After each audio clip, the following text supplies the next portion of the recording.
Welcome to the slop farm. Enjoy the video. You start by preparing the environment.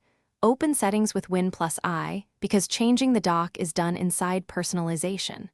Once there, go to Personalization, then Taskbar. This is where dock controls live.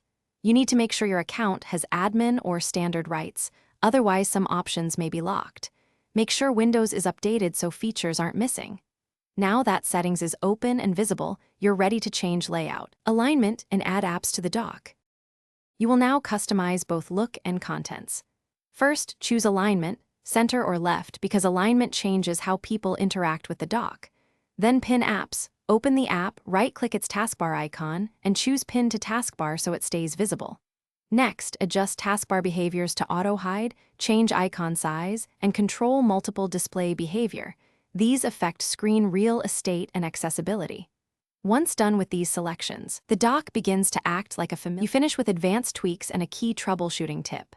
If icons don't appear, restart Windows Explorer from Task Manager, select Windows Explorer, then restart, because this forces the taskbar to reload. Make sure system icons and widgets are enabled in taskbar settings if missing.